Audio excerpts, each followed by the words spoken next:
Now that we have all the visuals we want in our report, in this lesson we'll polish it up and learn about visual design principles.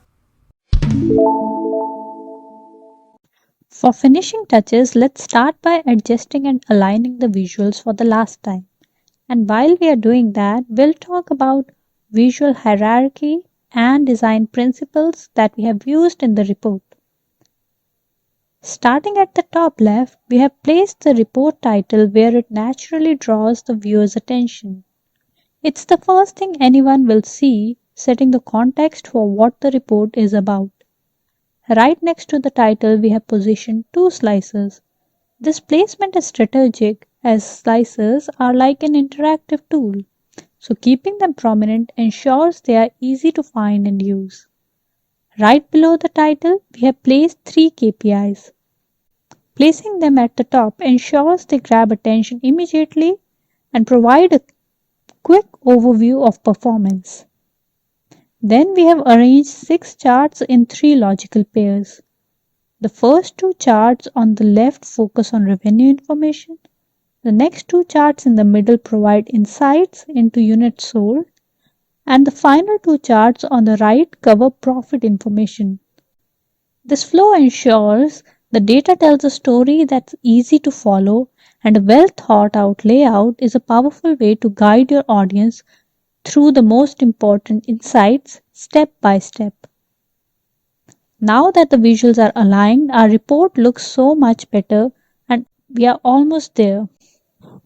But I feel like we can customize our slicers to make them even more prominent. Let's start with the state slicer and add border to it first. Let's head to visual border option and turn the toggle on and set roundness to 5.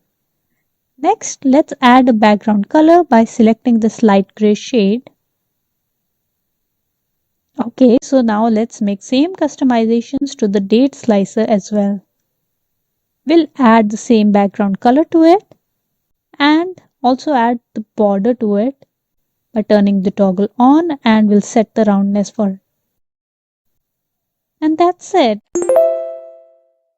And with that, our report is looking fantastic. I think we are all set to call it done. Shreya? Looks like you missed centering the title in the last visual. Good catch, Benji. Look at you, spotting details like a pro. It's amazing to see how far you have come.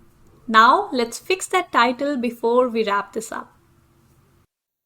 We will select the visual, go into Format pane, go under Journals, open the title section and set the alignment to be center aligned. And that's it. Take a step back and look at your report. It's looking great. You have got multiple visuals, slicers, filters all working in harmony. You have created a report that's not only informative but also visually appealing. I have to admit, it looks pretty impressive. My boss is going to think I spent days on this. That's the magic of Power BI. Now that your report is looking top notch, let's learn how to save and publish it in the next module.